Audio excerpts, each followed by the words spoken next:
Before I do a main introduction, I have to do a little health and safety one for the building. There is no fire drill planned, so I'm afraid if the fire alarm goes off, we will have to evacuate. I'll come back and help you out, but it isn't planned and it doesn't often go off. We're usually just fine. We also ask you to switch your mobile phones at the very least to silent.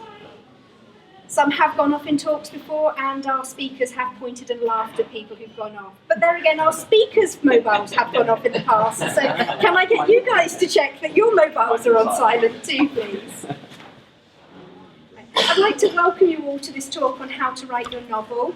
Each of our 3 authors has had at least 2 books published, and they would like to share their own experiences with you so that you can learn from their mistakes. That's honest of you to write that, guys.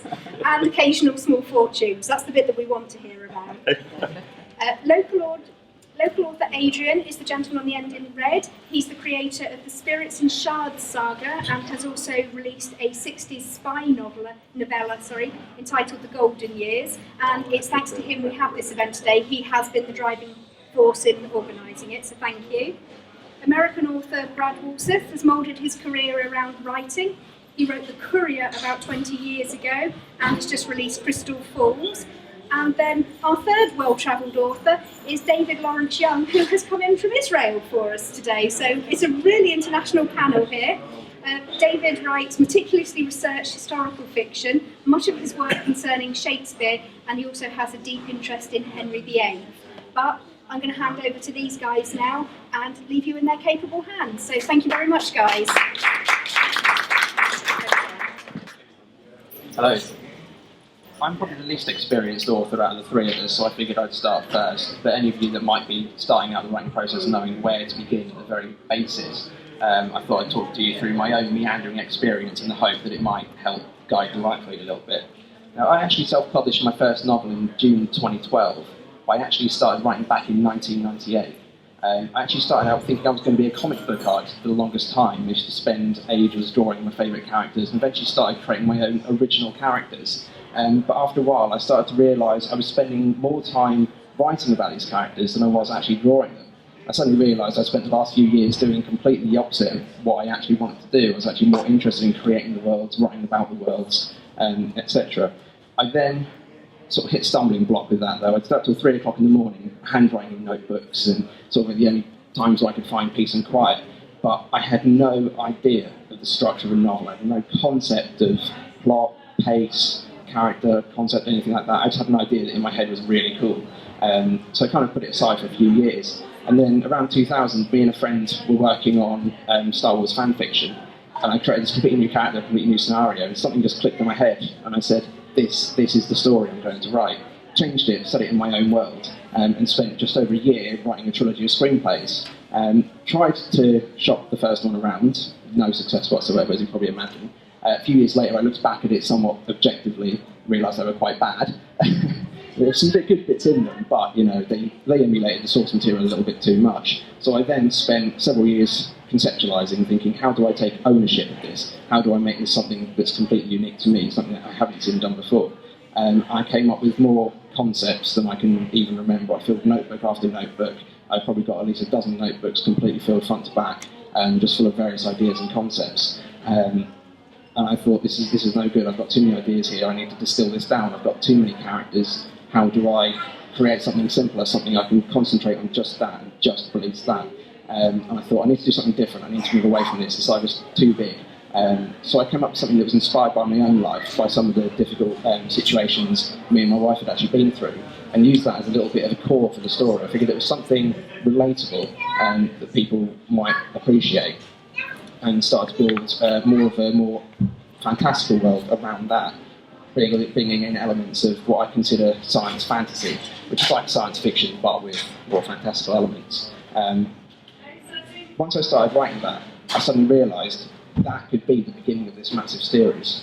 That would actually be how I would get into it. That was my kind of foot in the door.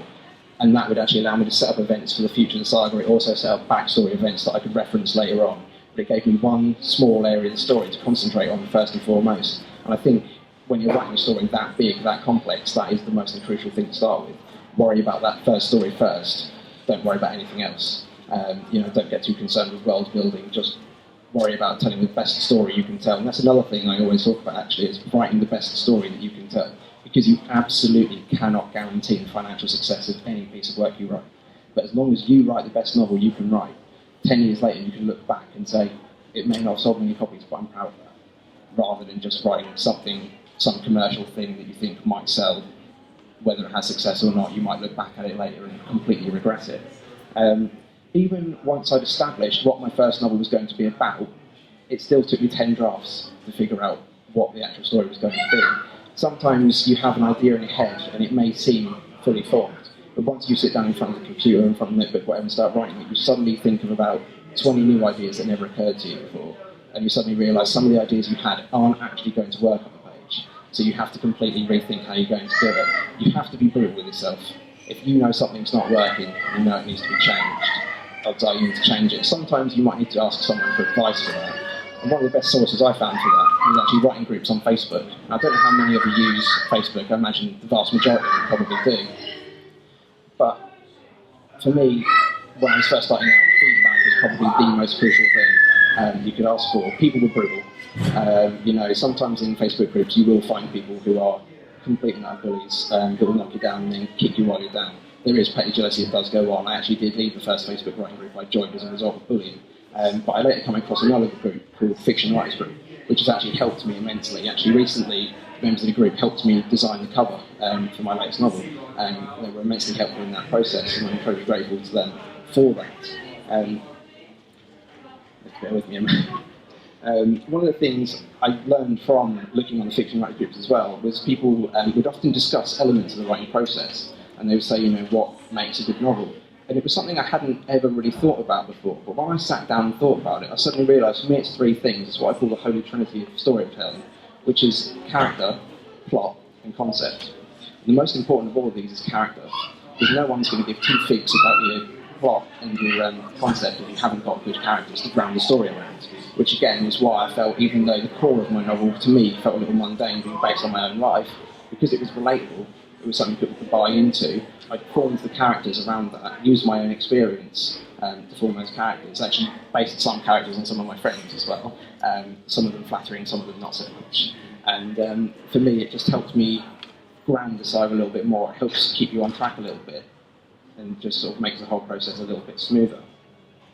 The only problem I had when I first released my book back in June 2012 is I made a slight mistake. I set myself a release date and I stuck to it, and I should have done. The book wasn't quite ready. I rushed myself through about 3 weeks of fierce editing and proofing to try and get it ready, and then I released it. And then again, people in the fiction, on the various writing groups did kind of tear me apart a little bit from that. And probably rightly so, to some extent. I should have been more patient. I realised a little while after that if I wanted to other people to start taking me more seriously as an author, I needed to start taking myself more seriously as an author. I realised I needed to surround myself with my peers and learn from people smarter than myself.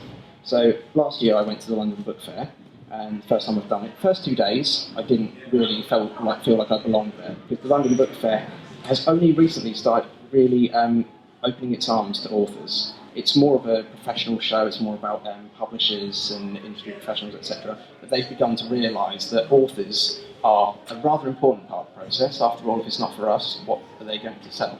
And so they've actually started to realise that authors are a more important part of the process. And for me, there was the whole issue. When I went down to London Book Fair, in my mind, I was determined to find an agent and or a publisher. And I came back from the London Book Fair realising that I was going to stay indie. Because on the third day, it was the day when I finally realised this is the place I did belong, several authors spoke about their own experiences. And they'd had very successful first novels, being picked up by the traditional publishers, and learned to absolutely despise their second manuscripts. The publishers basically said to them, you spent, 2 years writing this novel? Congratulations, you've got 3 months to write this one. And that absolutely put them off of the process completely. They hated the manuscripts, they went back to being indie. And I went to a talk, the last talk I went to on the last day of the London Book Fair was by Joanna Penn, and she was really emphasising the virtues of being indie and staying indie. And some of the tips she gave on that day are things I've actually stuck by and things I would recommend myself. Some of those are things like building yourself a website, getting yourself an identity, making sure you create a brand around yourself as an author, so that as readers find your material and begin to appreciate you as authors, they know what to expect from your next book, they know what they're getting, but at the same time, you can still surprise them. And one of the things I realised when I came back from the London Book Fair was I needed to revise my first book. I needed to update it, I needed to go through it again and find all the little silly little mistakes. Ended up expanding it by about 20,000 words, which wasn't my intention, but it happened. But it actually allowed me to fill in gaps. I realised upon reading it back that I'd left out a lot of material, a lot of information that was relevant only to that book that I wasn't going to be referencing later on in the series.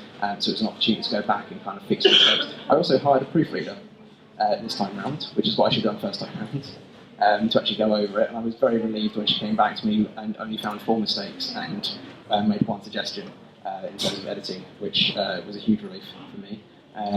Had a huge amount of positive feedback on the book. But I did eventually have one person read the book and tell me that she wasn't particularly keen on my writing style, and I didn't get angry. This is something you will deal with as an author. You will come across people who don't like your writing style, and that's absolutely fine. Because for me, it makes me feel vindicated as an author, because there will be people out there that don't like your work. There will be people who criticise your work, and you just have to listen to it objectively. It's a very difficult thing to do. Don't take it to heart. Listen to what they say, digest it, analyse it, think about it objectively, and then look back at your own work. They may be right, they may be wrong, but take the time to think about it.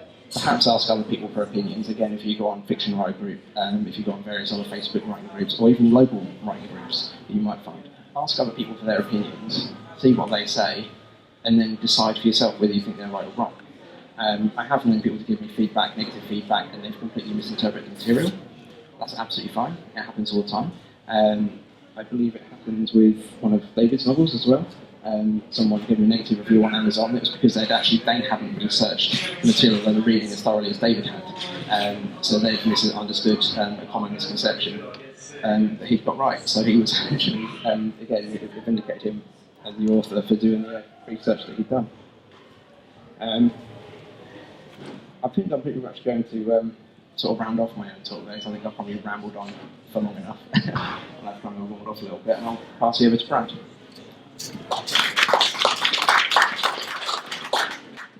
All important points. Am I on? Can you hear me? I have to hold it quite close, okay. I hope you don't mind if I just remain seated. You have a lovely town, but a lot of hills here. I've been walking around carrying my books on my back, and it's been very tiring, so if you don't mind, I'm just going to It is a city. be comfortable. Not a town.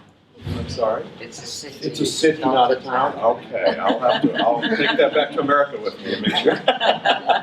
Thank you. Thank you for the correction. What a beautiful audience. Lovely people here. Thank you for coming. I wanted to ask, first of all, has anyone out in the audience written a novel? 1, 2, any more? 3, 4, several? No, just one. Just one. Some sort of autobiography. Nice. Is that great or what? Let's give them a hand. That doesn't matter. You've done great work. I just want to say, that writing, being a novelist can be one of the most thrilling and personally rewarding activities a human being can engage in.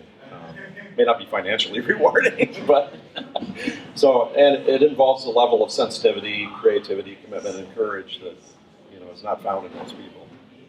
So it's a very exclusive group. So you do deserve applause, and I'm going to give you some more. When Aid first offered me this opportunity to speak, I thought he must be looking for somebody to tell people about what not to do, because I've done everything wrong in my career. So hopefully you can learn from my mistakes. But when I realized he expected me to actually offer counsel and direction, I found myself kind of in a blind panic. So I went out and started researching, all the information I could find from all the so-called experts out in the field, and I was actually pretty appalled by what I found. A lot of the advice was completely dated. So if you go out and pick up books in the library about how to write a novel, they're probably written in the 1950s or the 1980s, and they don't take the internet into account.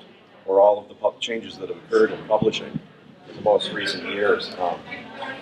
So we're kind of out there on our own. It's a whole new world, and we have to kind of go forward. Some of the information that I received out there, we've got people who really strongly believe in word counts, writing a set number of words per day, setting aside a specific time. Then you've got other writers who say, heck no, that destroys all your creativity, that just turns it into a grind. We've got people who say, go out and join a writer's group and get that criticism, or find a teacher. And then you've got other people that say, heck no, I'm not changing one single comma in my book. So it's really contradictory. So I guess the only thing I can really do to tell you is just kind of tell you my story. So when I was a very young man, fresh out of college, this was many years ago, I ran across the book from your late countryman, John Blaine, called Writing a Novel. Maybe you've seen that around. It's usually in the library. And the first thing I did was I opened it up, and the first thing I read was, try not to get married or permanently entangled before your novel is finished. And I went, oh, because I had just gotten married. I had a young daughter on the way, the first of 3 children. And his point is true. You do need that quiet time. You do need that time to be disciplined. And being married it's very tough. You have to have a great spouse, a very supportive spouse. Fortunately, I do have one. My wife is very supportive of me. It's helped out a lot, putting up with her crazy writer husband. But I took John Blaine's words to heart, and the novel I was working on at the time, I tossed it in a drawer and just didn't even look at it again for 20 years. And I look back at it now, and it probably wouldn't have been successful anyway. It was kind of derivative of something that was popular at the time. But you never know. Maybe I should have plunged ahead and been courageous. I actually originally am from Montana, which I don't know if anybody knows where that is in the United States, but it's out in the Rocky Mountains. And I ended up moving with my wife to Chicago, and I worked in corporate communications for a lot of years, and ended up meeting a couple of brothers who run a rock and roll website called concertlivewire.com. I met them at a party, and everything kind of took off from there. And that's one thing I wanted to stress is quite often writers are introverts, and we don't go out and make contacts and meet with people. But it's really important to get out there, and you never know who you're going to run across or what's going to happen. And everything has really snowballed since I met these 2 brothers. I began writing rock music reviews for their website. I did interviews with top rock musicians. This led to me writing a weekly column. We ended up producing a short mockumentary film about a garage band who burned down their garage and have to become a carport band. This led to, I started my own website. It was a jazz website called jazzchicago.net. I don't know if anybody ever saw that here, but it took off internationally, became one of the top jazz websites in the world. I ended up getting a radio show. I ended up getting hired as an editor for several magazines. The main thing is, I just want to say it's much better to take action than to be inactive. One of my favorite quotes always is from Winston Churchill, who said, "Perfection is spelled P-A-R-A-L-Y-S-I-S, paralysis." And I really think that's true. You can move commas around in your book forever, but someday you actually have to send it out into the world. And you're going to get rejection, you're going to get doors slammed in your face, but there's going to be doors that open as well. And I think that's really important.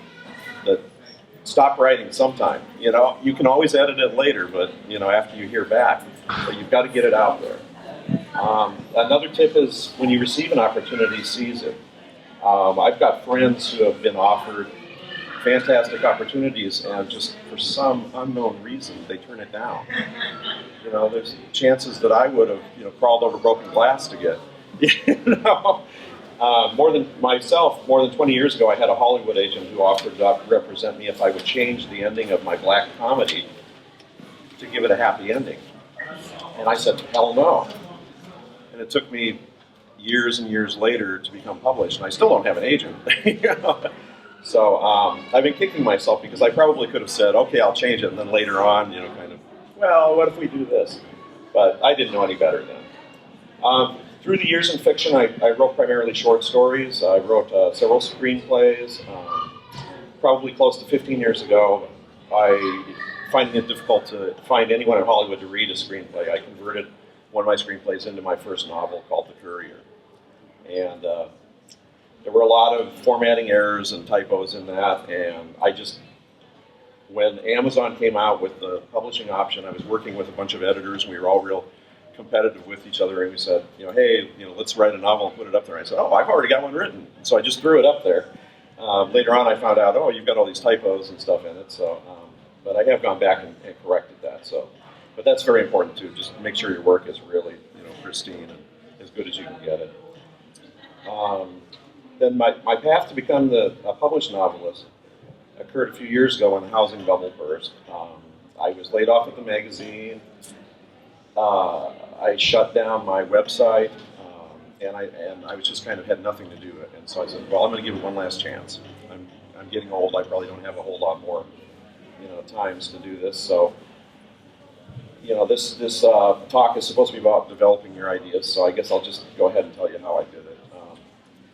The first one in The Courier is an action-adventure story about a delivery man whose plane is hijacked and crashes south of the border in Mexico. He has 6 hours to make it back to the U.S. with the organ that is, the heart that he was delivering to save a little boy's life.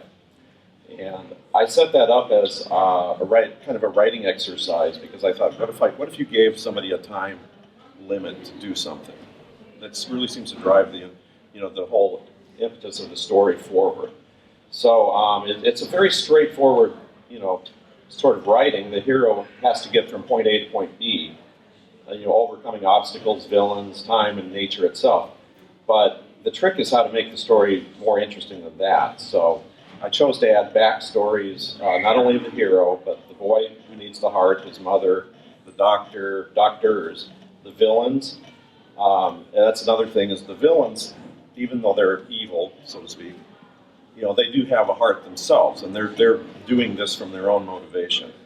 So I think that kind of gives more depth to your story as well, as when the heroes maybe you're a little bit, have a bit of a problem, and the villains are not maybe quite as bad. You can see why they're justified in what they're doing. In commercial fiction, the hero, a lot of times they want the hero to be flawed. In fact, that's one of the things that they look for in the format that they're looking for nowadays, is that they want a flawed hero. And so I used my background. When I first moved to Chicago, I was a stockbroker, and it was very weird business to be in. And so I kind of placed him in that world to begin the story. And there's a terrible event that occurs that makes him changes him. And then much of the research I did on the Copper Canyon region down in Mexico was done after I had already storyboarded everything out. So, and strangely enough, after I had written it, when I received all my research material from Mexico, I had actually imagined it in my head pretty closely to what it really is. So that was cool. But it ended up taking about 13 drafts for that book. And basically, my new book was pretty much the same, about 13 drafts, and that takes about 9 months for me. So it's like giving birth. The new book, Crystal Falls, I had enjoyed making the short film that we made so much that I thought, why don't I come up with an idea to do another film that we could do that would be someplace that would be close. And so the Michigan's Upper Peninsula, where this is set, is about 5 hours north of where I live. And I thought I would just have like 2 or 3 characters and just make it this kind of gritty crime drama that would be real easy to film. And it didn't turn out that way. It really expanded. I came up with the first line of the book, which says, when it came right down to it, I was surprised to discover it really wasn't as hard as I thought it would be to kill Jesse Ray Hawkins. Not Adrian Hawkins. So I had one line, and I set myself a writing exercise to write an entire book from it. And I knew I wanted to utilize stories that I had come across in my own life. So one of the stories was a former classmate of mine is believed to have shot and killed a friend of his at a party just for kicks, and got away with it when no one at the party would come forward to admit it or testify against it. That just always kind of disturbed me. And then in another case, a young man I was somewhat acquainted with had been found dead in a frozen lake shortly after leaving a party. And although the verdict was he had fallen through the ice and drowned, according to the coroner, he had been beaten. So, and no one really knew what had happened. In both cases, the victims were basically forgotten and the world went on with their lives, mostly because the boys had been street kids, throwaway kids whose families had thrown them out for drug use or misbehavior, or just plain because they weren't wanted. And my heart ached for these kids, and I knew I wanted them to be part of the story. But as you can see, the story presents problems already. For one, the murder has already occurred. It's already been committed, so where's the mystery? Well, what if that's not the only murder? Second, we already know who the murderer is. But why did he do it? Especially if this guy was his best friend. There are more problems with the story, including the fact that the hero's nickname is Preacher, and he quotes from the Bible constantly. Biblical references are not something your agents are going to want to be looking for. We can't touch politics or religion in novels now. That's no, that's it. Especially not America. It's a real no-no. So I was really going down the wrong path with this completely. I had no story, no characters, no ending. I decided to draw a character from real life as the heroine. It was a girl I worked with many years ago at a restaurant beautiful girl, lovely girl, but she had a husband who used to beat her, and she was very involved in the drug scene. And that's another problem is since Nancy Reagan and Just Say No, even mentioning drugs is the kiss of death. But it's strangely enough, I mean, in America especially, there's a good percentage of people there who are on drugs, whether they're legal or not legal. So it's very hypocritical. But that's generally the kiss of death to be writing about drugs. I had one crime publisher tell me, we want gritty crime, we want characters, interesting characters, which all of which I thought I had, but they said, but no meth. It's like, okay, well, why single that out? I don't understand, but whatever. So I really did not storyboard this story at all. What I did was write chapters as they came to me, because I didn't know these characters. I didn't know what was going to happen, and so first thing I knew was that I knew these guys were going to be like petty criminals. So I wanted a scene where they rob a pharmacy.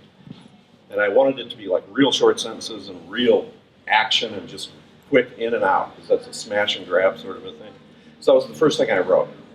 And then I started writing chapters about how the kids came to know each other and growing up and the different adventures they had. And pulling from my own life, like jumping trains when I was a kid, things like that. I had a friend who used to come over and rap on the window, and he'd climb in and sleep with me in the bed. Not anything weird, but because his mother and father-in-law were drunk and fighting, just kind of things like that, just to give the characters more depth.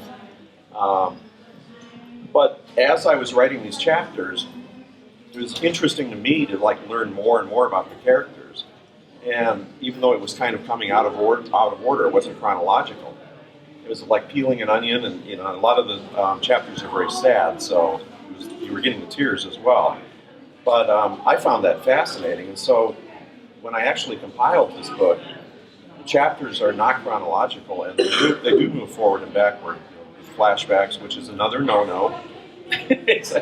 But in this case, I think it really worked. Also, the dialogue, very important, very important. You want your dialogue to be natural. A lot of times you'll read books where the dialogue, you're just going, either they're saying things, that they wouldn't actually say, or, it's just wrong. You always read your dialogue aloud. Whenever you read dialogue, always read it aloud. If it doesn't sound right, it's not going to sound right. Right. Exactly. That's a very good point. I do agree that you can get too experimental and get out there, and there's been a few books that have been very successful that way, like The Recognitions, Infinite Jest, Gravity's Rainbow, and that kind of a thing, but some of them get so far out you just cannot read them at all. It's a very, very small audience.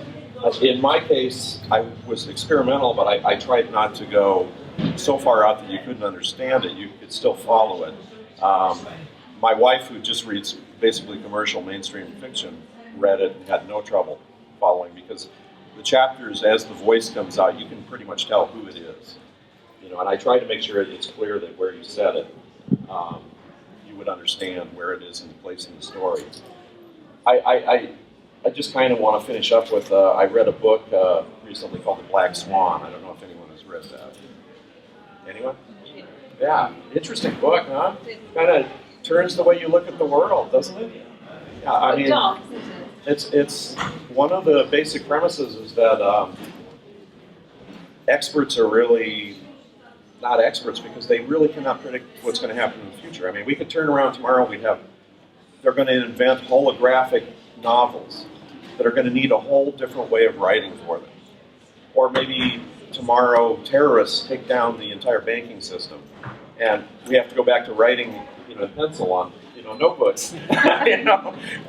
We really don't know what's going to happen. And we don't know what experts could have predicted the success of Harry Potter or 50 Shades of Grey or Game of Thrones. I mean, if you know of people who predicted that, please let me know. I want them to pick my stocks for me. But even they're just Potter, who would have thought? Right. Very basic. But basically, I just want to tell you that you have permission to find your own voice and follow your own path. I mean, I'm the living proof. I did everything wrong in my career. I did everything wrong in my writing. But the writing was original enough that it caught a publisher's attention. So you don't have to, if it works for you to actually sit and do a word count every day and have a quiet place set aside, I mean, more power to you. Or to join a writer's group. But you don't have to do those things. You can find your own way to succeed and find your own voice. Just the main thing is being persistent, getting your work out there, getting it to the right people at the right time. Turn off the telly occasionally. Just turn it off. I think that's my biggest advice out of all of this. It's the most practical. Your brain runs like water. It's going to go down the path of least resistance. If the television is on, it's really hard to focus on what you're doing. And personally, I say read the great classics.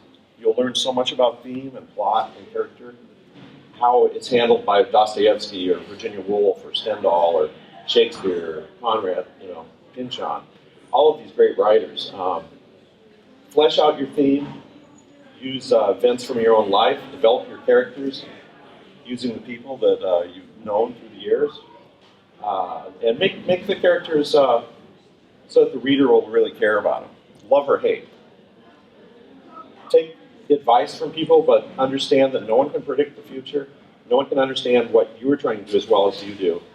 And finish your work as best you can and let it go. Send it out to the world. Understand, no piece of fiction will ever be perfect. And there's going to be critics and detractors. If you go out on Amazon, you'll probably see someone has written for Hamlet, overrated, 1 star. There are people out there. You just don't know. So I'm going to end with a real brief section of a great quotation from Walseth, from Cousin Betty, which describes the work of a serious writer better than anything I've read. It's quite lengthy, so I'm not going to read the whole thing. I'm just going to read the first sentence. But I would suggest you pick up the book and find it in there, because it's really fabulous. Anyway, he says, the work of the mind, tracking down a quarry in the high regions of the intellect, is one of the most strenuous kinds of human endeavor. To achieve fame in art, and in art must be included all of the mind's creations, courage, above all, is needed. Courage of a kind the ordinary man has no idea of.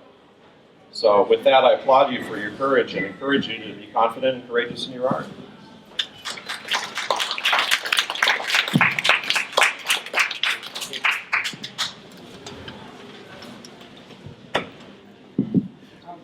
Can you hear me without a microphone? Yeah. I'm used to talking to classes of 40 horrible kids. Okay. First of all, thank you very much for inviting me over here, over the hills and far away from Jerusalem. And special thanks to AID for involving me in this project, and my friends Matt, Maureen, and Barry, who wined and dined me and my good lady wife yesterday. When I give a talk like this, I feel a bit embarrassed. As if, wow, this guy's on an ego trip just because he's got his name on the spine of a book. He thinks he knows it all. I don't know it all. But what I'm going to tell you is going to be pretty hands-on stuff from my own experience. By the way, this is my first visit to Norwich. I enjoyed it a lot, and enjoyed the cathedral, and the castle, and the exhibitions. If people haven't seen the teapot exhibition, that's really cool, and the one about the birds. So far, I've written 17 historical novels, one serious history book or chapter of, contributor, and an English language textbook, which it's very good to write textbooks because they sell them in units of 40. They get good sales immediately. I've also written articles for English teachers' magazines and a military history journal. I've always been interested in words. It probably bashed into me, like when your father says to you, when you're that high, will you do the washing up as expeditiously as possible? And he'd come home and say, I had a very serendipitous occasion today. So your vocabulary expands without even trying. I first started writing historical novels about 16 years ago. The first one I wrote was this one about the Tolpuddle Martyrs. Everybody know they are? Right? A group of agricultural labourers, 6 agricultural labourers sent to Australia for setting up a union. And the landlords didn't like it, although they were technically legal, but they put them on trial for having a secret swearing-in ceremony, sent them off to Australia. This whole thing started, it was a rainy day in Reigate in Surrey, and I was with my cousin. And when it started off as a sunny day, then it became rainy, so we ran into the nearest shop, which fortunately was a bookshop. What a coincidence. And I walked out of there with 2 books. Number 1, Bacon is Shakespeare, a book about Sir Francis Bacon being the real Shakespeare, writer of Shakespeare. And another one about the Tolpuddle Martyrs. I read the Tolpuddle Martyrs story, I enjoyed it, and I thought this would make a good novel. I don't know why, but that's what happened. Possibly because of my past, let's say, socialist upbringing. And so I wrote it as a novel, and I sent it off to various publishers, expecting the whole world to beat up after my door. And within 10 minutes, contracts, films, Hollywood, the whole shooting match. 0. I got a whole stack of reject letters, you know, like you collect them, like philatelists collect stamps that you don't want. Eventually a publisher in the north of England did pick it up and brought it out. And if a prize was given for the worst cover of the year, this would win it. It is the most unattractive, horrible, disgusting cover. I'm not being modest, I'm being very truthful. Sort of a yucky pink, sort of catseed pink, horrible brown. And the writing here has nothing to do with the book. 0. Okay? And when I came to England, I said to the publisher, would you change the cover? And I gave him various ideas. And he said yes, and he didn't. And a year later, he went bankrupt. Is this a coincidence? I don't know. But what happened was I did learn a lot from this. And one of the things I learned was about covers. I'll show a few of the covers of my books and explain what and why. First of all, as a writer, today you have the right to ask. Your ideas might be accepted, it might not be, but at least you should ask the publisher or tell the publisher what you want. For example, this is a book about Henry V and the Battle of Agincourt. About a kid of 18 years old joins the English army with Henry V, goes to fight at Agincourt, fights at Harfleur, survives the whole lot, comes back with enough loot in his pocket, marries his child's sweetheart, and they all live happily ever after. So I've been to Agincourt, I do a lot of research, I knew what I was looking for, what I wanted. I sent them pictures and ideas, and they brought it out, and they put the blurb on the back, and everyone was very happy, except me. Why? This is pale blue. The blurb was printed in white. It was very hard to read. Therefore, we live in the age, the digital age. Please, can you change the white to black or dark blue? They did. I was happy, and the book came out. Another one. This one is called Sail Away from Botany Bay. It's about the first group of convicts in England who were sent to Australia, to Botany Bay, and escaped from Botany Bay and managed to get their way back to England. His Majesty, George III, His Majesty's government were less than happy because they thought Australia's far away, especially 200 years ago, and even today it's a big trip. But 200 years ago, and these guys managed to get back on, very briefly, they stole a boat. A group of about a dozen, including women and her small kids. They stole a boat, sailed up the coast of Australia, crossed the Timor Sea, full of sharks, had a few do's with the Aborigines, got to what is today called Indonesia, and from there, via other trips, 5 of the original dozen got back to England.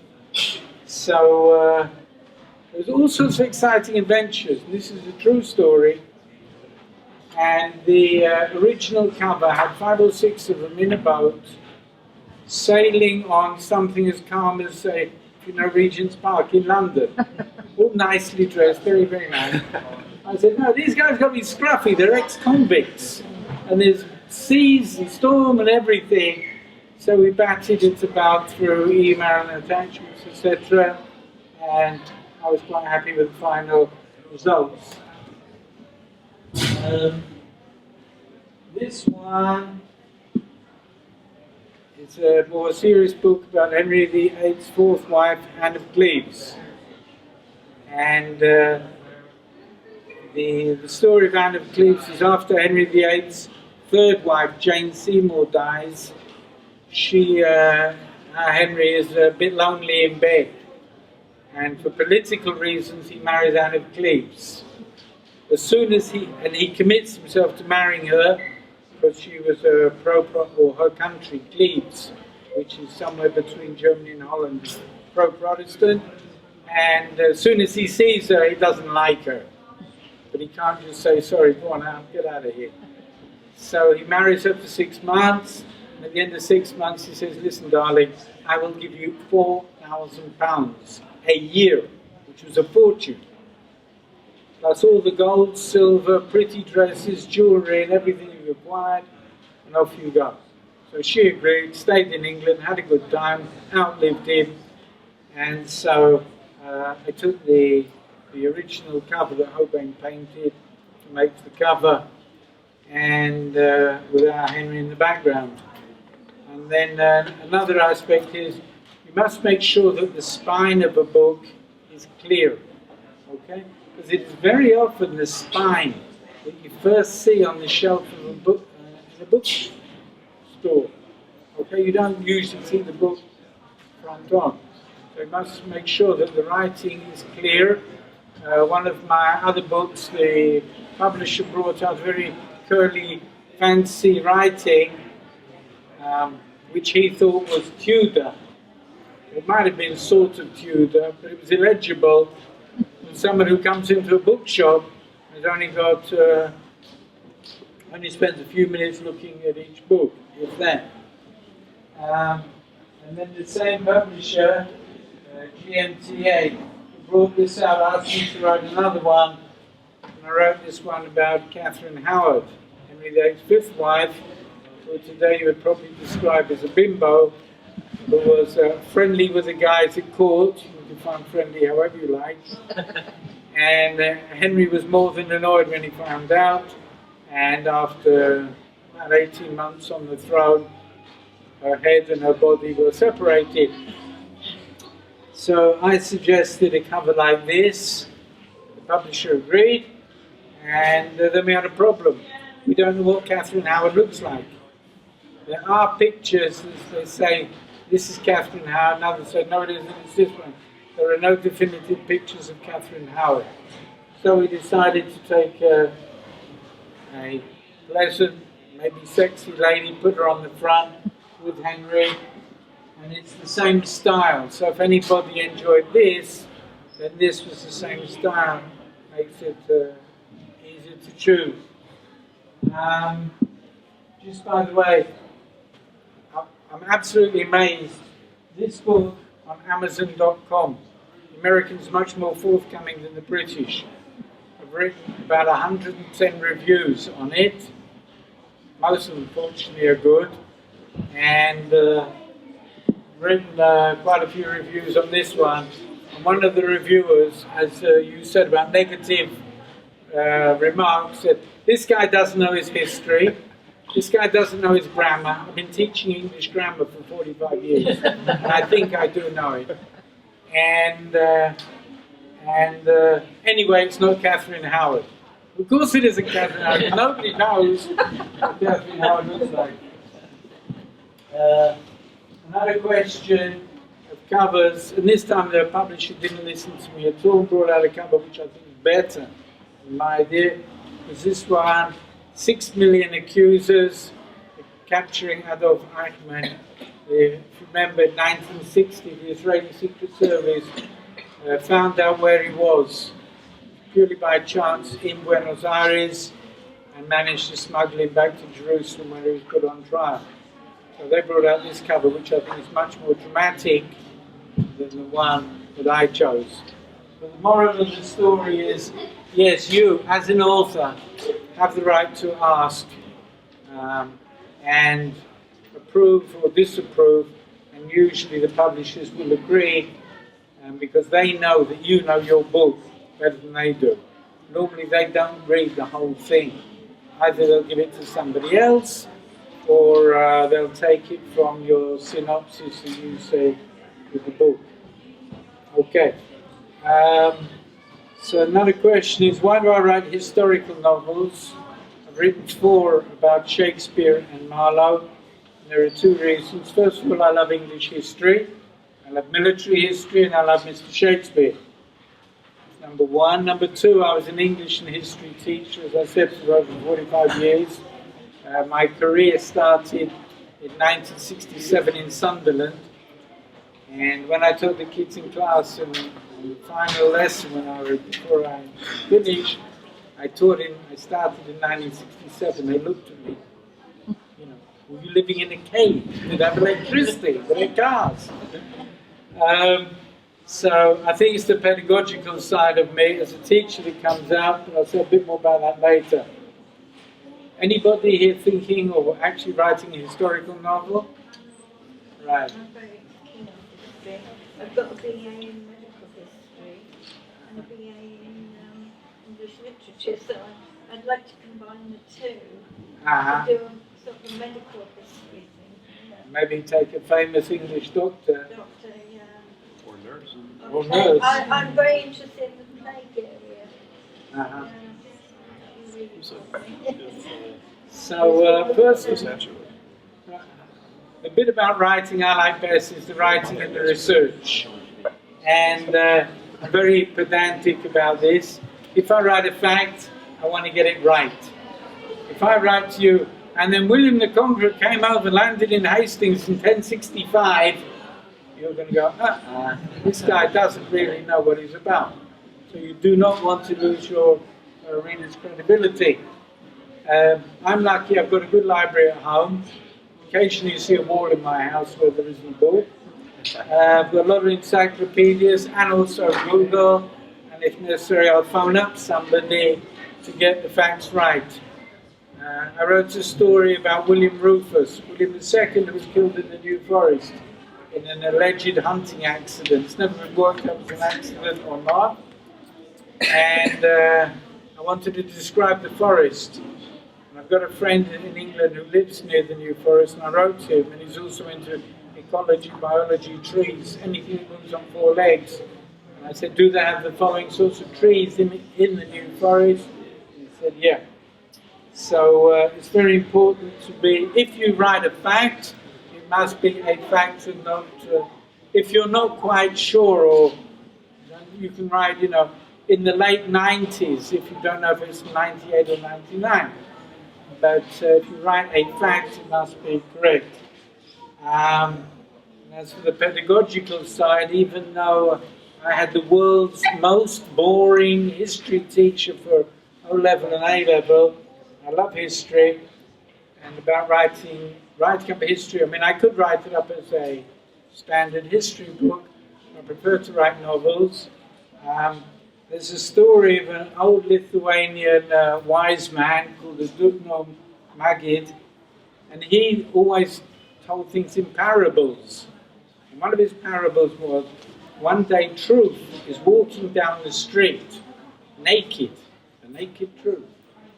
And he comes along to his friend Parable and says, nobody's listening to me when I tell them the truth. So Parable says to Truth, dress up, put some clothes on, be colourful, be bright, be cheery, and then people will listen to the truth even as you're dressed up as a parable. And this is in a way where I like writing history. You write history, but dress it up as a historical novel. A problem about writing historical novels is tension. What tension is there? I've written a novel about Guy Fawkes. You all know what happened to Guy Fawkes. What's the big deal of reading him, right? In Catherine Howard, you know Henry VIII chopped her head off. Okay? And what about Eichmann? You know that despite all his devious tricks, the Israeli Secret Service are going to get him and smuggle him back to Israel. So the thing is, it's not so much the arrival, it's the journey. Okay, that you are reading and that I am writing. And so there aren't any surprise endings, really. I mean, when you're writing historical novels, especially about stories that are, let's say, well known. Sometimes, of course, well, hopefully when you write an historical novel and you do research, you throw in new points. For example, Shakespeare quotes Guy Fawkes, and the whole Guy Fawkes thing in Macbeth. In the Porter's speech in Macbeth, he refers to Guy Fawkes. And I wrote another book called Will the Real William Shakespeare Please Step Forward, which is a detective novel, to see if Shakespeare actually wrote Shakespeare, and bringing in other things. I mean, I quoted Bacon before, but actually there were several women who have been given the credit for writing some of Shakespeare's stuff. One book, which I don't believe, but anyway, that Anne Hathaway was really the power behind the throne. As far as I know, Anne Hathaway was illiterate, so I'm not sure she wrote Shakespeare. And of course, with historical novels, you must get the dialogue as accurate. I mean, you don't have tape recorders, and we don't know what Henry VIII sounded like, but you can't say, and then Henry VIII said to Catherine of Aragon, okay, you can go there, because no one said okay. All right, so you have to find a way around it. So I'll wrap it up now. Brad sort of tapped me on the shoulder when talking about handwriting, etc. I write my novels by hand, longhand with a pen, and I'm writing one about the Black Hand Gang, the gang of terrorists who killed Franz Ferdinand in June 1914 and started the First World War. I've just been to Sarajevo, so I'm going to write it with my new I Love Sarajevo pen. And then I convert it to put it on the computer, and then I first started my really serious editing. You hear mutterings like, what a horrible sentences. It should be in the past simple, not the past perfect, etc. So that's one thing I'm working on now, and I've also just written a novel which is waiting to be published about the English Civil War. So I don't specialise in a certain area. My publisher wanted me to write a novel about each of Henry's wives, but if that's too much, I'd get bored silly. And if you're bored silly writing it, your readers are going to be bored silly reading. So two's enough. So that's where I'm at now. If anyone's interested, I've got some books for sale. I hope you buy them all. Otherwise, I've got to take them home again and pay overweight. So I'll be very happy. And I can give you cards as well. And if anyone wants to write to me, I'll be very happy to give you some advice. And thank you once again for inviting me.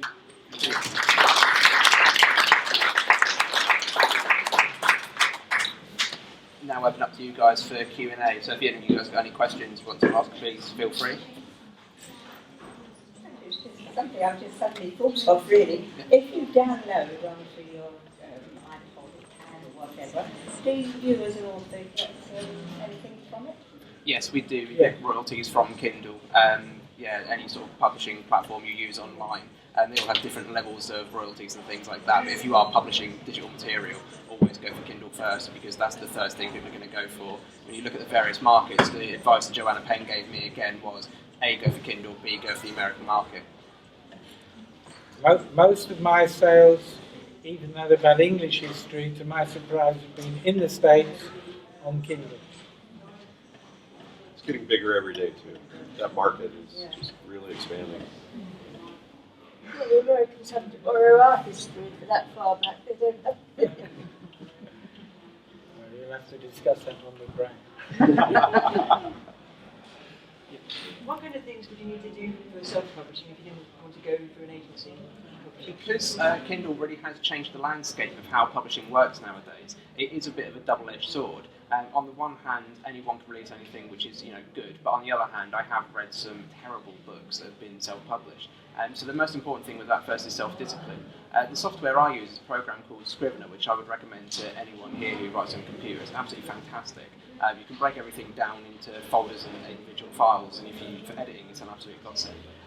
Then you can download the Kindle program from their website, from the Amazon.co.uk.com website, and compile it straight to Amazon. Basically, all you need to do is turn it into a Mobi format, upload to Kindle, put in your payment details, job done. Couldn't be any easier these days. Scrivener. Yeah, Scrivener. The website is Literature and Latte, and they do free. Latte. Yeah, Literature and Latte is the name of the website, and they do free trials. But yeah, I've used so many different various programs for writing over the years, and that is the best by far. Do you know anything about the print-on-demand feature? Print on demand, yes. With If you want to do print books, when I first did my books, originally I only did them for Kindle, but I had a few people asking me about paperback copies. And Amazon have a subsidiary company called CreateSpace, which do print on demand with no upfront costs from yourself whatsoever. You set the price, you set the royalty levels, and things like that. All you have to do is basically turn your Word document into a PDF file. Get your cover. Cover is very important. Turn your cover into a PDF file, upload it to the website. They'll send you a digital proof. You can order a physical proof if you wish, but again, you will have to pay for that. You will have to wait a little while for it to arrive. But it's a very easy process, very streamlined. You can view a digital proof online. I'd recommend bringing up the little view that gives you a quick overview of all the pages, just so you can skim through and make sure there are no blank empty pages. I have had that happen to me before. One random empty page will appear in the middle of the document, so you have to get back to your Word document, delete that page, recompile, re-upload. A little bit arduous, you do have to wait up to 24 hours to review the files afterwards. But yeah, very simple, very straightforward process. It's very advantageous too when you've got readers who don't want the Kindle version. Yeah. Like I've got some right now for my previous novel who would prefer to have a hard copy, and I don't have a publisher. In this case, they can get one copy on demand. So I think that's really going to be big in the future as well. Very much competition against the traditional publishers. Yeah, I think at the London Book Fair that I went to, the reason publishers' views were changing, why they were being more open to authors, is they were realising that as authors we don't actually need publishers anymore, but they need us. So, and one of the biggest things that I was hearing as well, that a lot of the authors that were being approached by publishers were the authors who'd already found success on their own as indie authors. And the big question then becomes, if you've already found that level of success on your own, do you even need a publisher? You know, on the one hand, it could help you reach a wider audience, but on the other hand, if you're, you know, there's always stories to do the rounds at London Book Fair. And that particular year that I went, there was one woman who was selling 100,000 copies a month. And the simple answer, the question is, you know, does she need a publisher? The answer is no, because no publisher is going to sell more than 100,000 copies a month. You know, she's selling more on her own than any publisher could do for her. You're going to be speaking on marketing later on Yeah. today, but that's right there. Don't plan on having your publisher do your marketing for you anymore. Yeah. That has really gone by the wayside. Yeah, it's really difficult. I mean, I actually got an indie publisher called GMTA, which is the same publisher that David uses, and they've been fantastic in helping me get my work out there. Unfortunately, we had a couple of best-selling authors who decided they could probably make more money on their own and jump ship, which kind of left GMTA up the creek without a paddle. And I said, you know, first and foremost, GMTA for me is almost like an extended family, so I wasn't going to jump ship just because times are getting hard. I have invested some money into marketing recently, which I will talk about more this evening.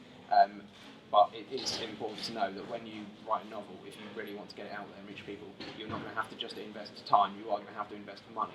But it's about knowing where to direct that. In other words, gone are the days when the author hands the script over to a publisher, it's your baby, and you're going to put adverts in the Observer, Daily Mail or anything else and get it out there. It's long You've gone. got to you've got to be quite pushy yourself as an author and give ideas where you think that book should go. And also one of the other important things is cover art. I mean, when I did my first edition of my book, I actually created my own cover art. And I did get a lot of positive feedback on it, but when I spoke to Ben Cameron, who will be speaking this evening as well, he said that he didn't feel it necessarily reflected what the book was about.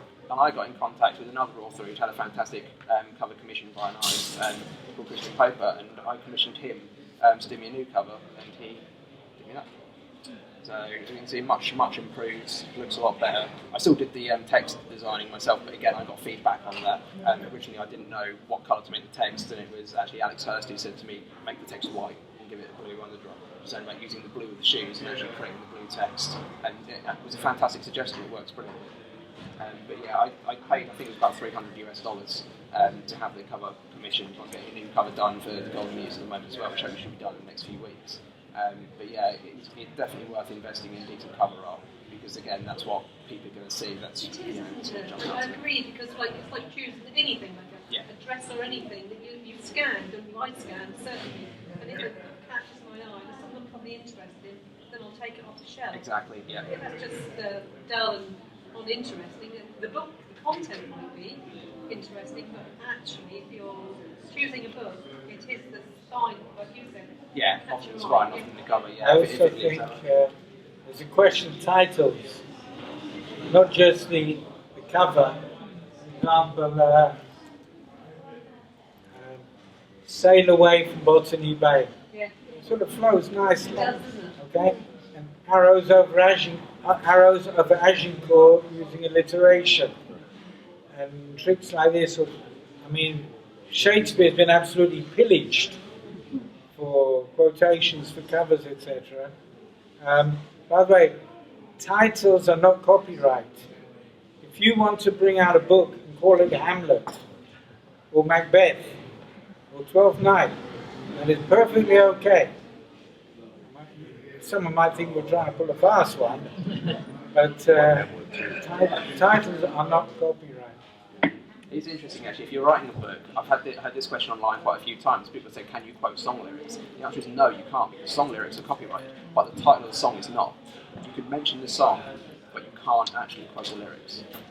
And there's also a question of copyrighting books. If you want to quote somebody and you contact the copyright holder, it's normally one of three replies you're going to get. Yes, you may, quote. No, you may not. Or, yes, you may, but it will cost you. Yeah. So, I mean, for example, you're writing a First World War novel, you want to quote Wilfred and Siegfried Sassoon, etc. So you've got to find out where the copyright is, And copyright laws are very complicated. One time it was relatively easy. It was 50 years after the writer had died, and then it was public domain. Then it was extended to 75 years, and then it was the estate of Wilfred Owen or whoever. So, I mean, Shakespeare is public domain, but if you quote a specific type from a specific volume or something like that, then you've got to pay. If there is a character in a book that you're in, not one of the main characters, so a character that appears within a scene, and you have in your mind a story that goes beyond the character's part in the book. Is there infringement there?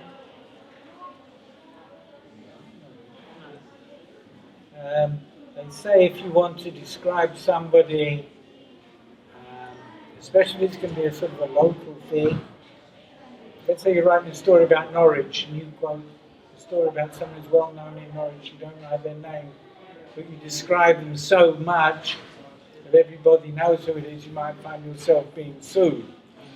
So you've got to be careful with things like that. If that was a real person. Yeah. One of the big mistakes Rob Grant and Doug Naylor made when doing the Red Dwarf years ago. River and Lister were actually named after some of their school friends, and they said years later, don't ever do that. Really? Yeah, because they can sue you for it. So yeah. So if the character appeals, if you don't call the character by the you can use different names, you can get away with certain things, yes. I mean, I'm quite lucky that I've got quite good friends anyway. A few of my characters in my books are based loosely on my friends, and I've got a few ignominious characters that are also based on people I've deliberately avoided using names, but those people probably know who they are. But there was an issue that was brought up on QI a while back, is if you actually base it on a real person, but bring out the truth and mention that they're a really horrible person, they've done this and they've done that, they're never going to take it to court because they're not going to want the court to know that that's them. So it's kind of like catch-22. You can get away with certain things, but yeah, you certainly have to be careful. Yeah. I knew somebody who wrote a book about somebody in Norwich, and we all, at my age, we all knew who it was. Yeah. Because they'd done such awful things, then they knew that they weren't going to exactly. sue them. Yeah. It's exactly the same thing. Any more questions? If you've sent a book out to agencies and you've had negative responses, should you take that as a book isn't very good, or just as a for them? Keep pushing. I mean, this is when I would say find yourself a writing group and get a bit of feedback from some of your peers if possible. Get other people to give you objective feedback and let you know. Because I actually read a book myself quite recently, and I won't name the author and I won't name the book to sort of spare him embarrassment, but I thought it was quite a bad book. It was badly written, it was badly edited. I actually sent him a long list of suggestions and corrections he needed to make for the book, and he just let ego get in the way straight away. And I always say with writing, do not let ego get in the way, because as soon as you let ego get in the way, you get complacent, and you're going to start losing readers. And he just straight away said, I appreciate your honesty and candour, but basically I disagree. And I was saying, but hang on, I've just pointed out quite a few typos to you. How can you disagree with typos? They're there, I've seen them. There were a lot of plot inconsistencies and things like that. So it depends. Publishers will pretty much just give you a straight no. They won't necessarily give you a reason why. Most of the time it might just be actually, normally they don't. Yeah. The stack of rejects I got for Toll Puddle, thank you, but no, that's it. Yeah. Didn't say why or anything. Yeah. I mean, I would say, carry on writing and certainly try other avenues, but try publishing it yourself. Get some feedback and then try publishing it yourself. Try marketing yourself and just see what happens, really. We never know what's going to catch on. It's one of the things we've always said about Hollywood for years. Nobody in Hollywood knows anything. Nobody knows what's going to take off and what's not. And they were saying earlier, who knew Harry Potter was going to take off? Who knew Game of Thrones was going to take off? No one can ever predict what's going to sell and what's not going to sell. So, and the odds of being published by a traditional publisher these days are really minuscule. I mean, it's almost like winning the lottery. Yeah, it's, I mean, it's they so don't want to hard. publish. They don't want to publish anyone unless they're already proven. Which is like I was saying a little while ago. If you're already making a living, if you're already succeeding in selling books yourself anyway, why do you need a traditional publisher? So I would say, get some feedback on the book. Perhaps hire an editor, proofreader, and have a look over it and see what they say. And then if you are happy with the book, just publish. What was the one you used? The proofreader?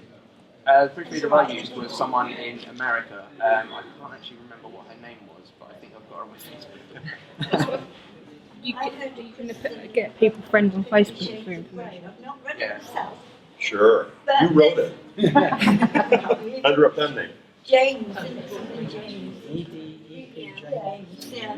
But I heard a criticism on the television on one of these sort of book shows, and they said how badly written that was. So it doesn't say that you can write something badly and it won't be a hit. Right. No, this That's is the very thing. true. One of the things that came up recently, actually, on Fiction Writers Group was about the average reading level of readers and what sells. And one of the books that's selling really well by a member of that group at the moment is written at 4th grade level. And I looked online and found out that the average American reading level is grade 7.8.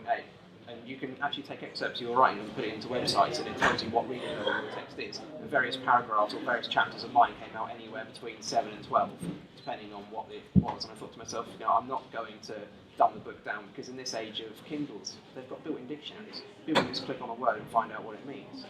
So I've kind of remained a bit stubborn with that one. I said to myself, no, I'm not going to dumb down the language for the benefit of people. But if you are looking to write for a more commercial audience, Yeah, you do have that tool to use. Yeah, exactly. Look at your writing. But see what don't levels worry are. if you don't feel you're not as eloquent as you may be, or your writing level is not as high as you may want it to be. You'll learn by doing it more anyway. But the vast majority of books that are selling at the moment, selling a lot of copies, are actually written for a lower reading level.